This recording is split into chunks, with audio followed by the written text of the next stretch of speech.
Well, most people should have their stimulus checks by now. For many people, that money will be spent to pay off some debts. But what debt should you be paying off first? Madison College personal finance instructor Mike Johnson joins us now with some guidance. Mike, thanks for being with us today. Hi, Mike. Hi, Susan. Hi, Mark. Thanks for having me today. So you got that $1,800 check or more, depending if you're a couple or a family, in the bank. What should you do with that?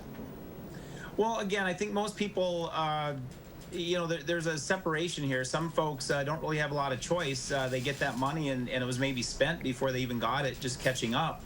But for people that have a little more flexibility, I think certainly paying off some high interest credit card debt might not be a bad idea. I think also just in light of this pandemic and the fact that we may see things of this nature again in the future, I think it'd be great motivation to start an emergency fund, or else really build that emergency fund up to a point where we have some comfort, and aren't strapped as tightly as we may have been in the past and when this pandemic kind of approached us. Yeah, now we kind of realize that there could always be a potential downturn that we're not expecting. How much money should people have in an emergency fund? The stimulus check could certainly put a good dent in that.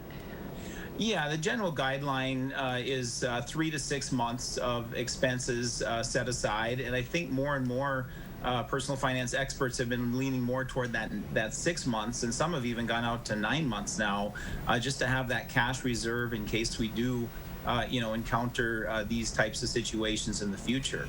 I think also, and we've seen this, there have been a lot of new investors, if you will, partly due to these stimulus checks, the first round or the second round. In fact, one of my students just last night, I was talking with him, and that's what enabled him to get started with a brokerage account. And of course, we hope that these folks are making good investment choices. But I took that a step further in terms of what I would maybe encourage people to do.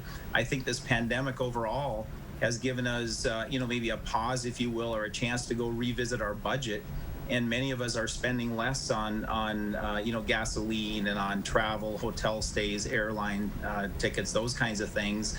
And I think if we maybe go back and rework our budget a little bit, we can find a way to maybe start saving more regularly, and we won't be impacted as heavily by these types of events. So I would think instead of just a one-time contribution maybe to a brokerage account, for instance, maybe we can use that as seed money to get started and go back to our budget and get investing every single month, either through our workplace plan, a 401k, 403b, maybe an IRA or some other investment. So I think that's the best advice I could give folks if they do have that flexibility with these stimulus checks. And anything will help. I mean, a lot of people are living paycheck to paycheck. The thought of having 6 months worth of expenses in cash seems a little daunting.